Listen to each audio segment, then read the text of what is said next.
Alrighty, here we go. You can't see my face, but that's okay because it's much more important what we see in this video.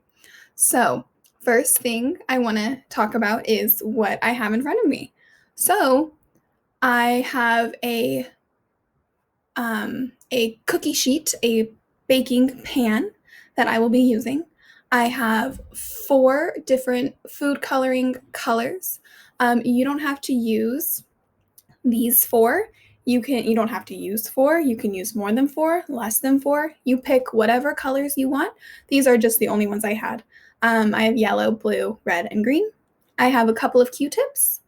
I have some dish soap and a little glass to hold the dish soap. I have some whole milk. I have a piece of cardstock paper. And I have some newspaper. Okay, so let's get started. I'm going to play the video. So first thing I'm doing is I'm grabbing the milk, I'm opening it, and I'm pouring it onto the pan so that it completely covers the pan, okay? If you use a smaller pan, you won't have to use as much milk. You can also do this with a dinner plate or a smaller, you can do this with a dinner plate or something smaller to hold the milk.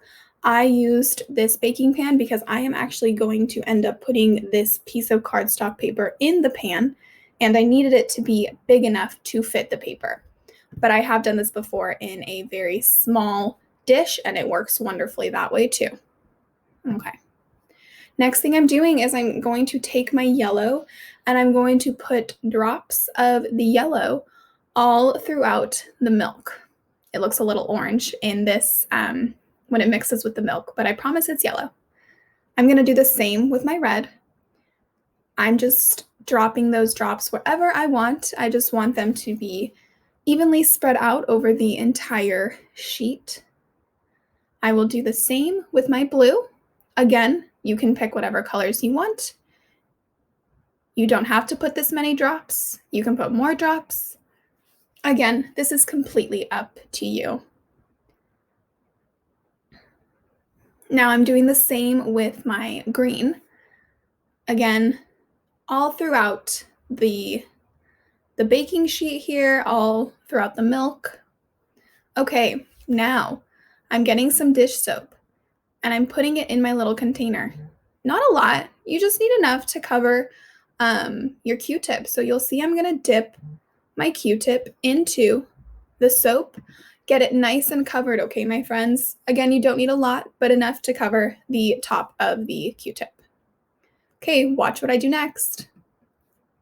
Ready? Did you guys see how cool that was?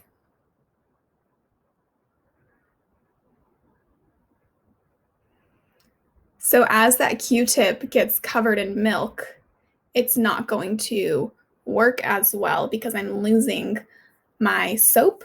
So I am going to use the other side of it and dip it in the soap again and do the same thing again. And see how I'm placing the Q-tip with the soap on it directly in the middle of my food coloring drops. Okay, so real quick, let's talk about what's happening, okay? I'm gonna move my face over. So, did you guys know that milk actually has some fat in it? So we talk about milk and how it helps keep your bones strong because it has this thing called calcium. And mom or dad might say, you need to drink your milk so that you'll build strong bones. Well, milk also has some fat in it. It's not unhealthy fat per se. It's just what helps make milk milk.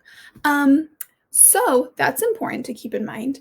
And then our dish soap is made out of ingredients that help us clean and wash our dishes. Especially, it helps get fat and oil off of our dishes. Have you guys ever cooked or watched mom or dad cook something, and when they go to wash the pan, it's all oily and sticky and slimy, but once you scrub it with some soap, it comes off, right? Well, it's because that soap, think of it as the soap is attacking the fat and the oil from the food that we eat. It's attacking it and it's making it go away and it gets washed away with the water. Well, a similar thing is happening here. The soap is attacking the fat in the milk. And that's why when the soap touches the milk where the color is, we see the milk is actually moving. Okay, the fat in the milk, it's moving away, it's separating, and that's why our colors move. So it's because the soap from our dish soap on our Q-tip is attacking the little fat that's in our milk and it makes it move, okay? So that's why I put it right in the middle of that food coloring so you can see the color separate, okay? It's almost like the milk is running away from the soap because the soap is going to win, right? Soap always wins. Whenever we clean something or wash something, the soap wins. It makes it beautiful and shiny again, okay? So let's keep going. I'm going to take another Q-tip and I'm going to do it a couple more times, okay?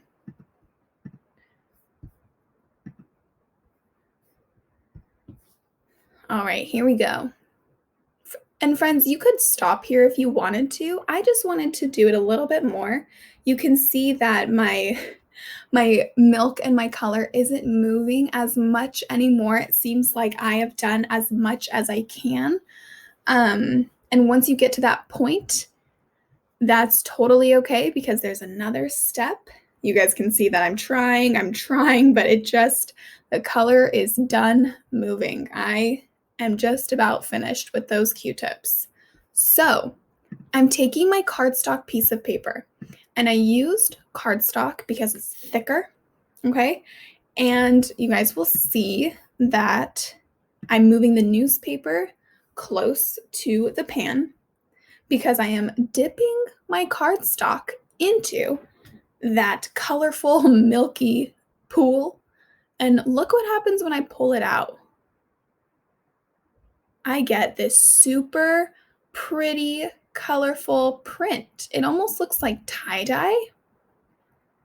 And there you have it. I'm going to lay it on that piece of paper. Let me come out of here. I'm going to lay it on that piece of paper to dry. And then I'm going to have a super pretty, colorful piece of paper to use for whatever I want.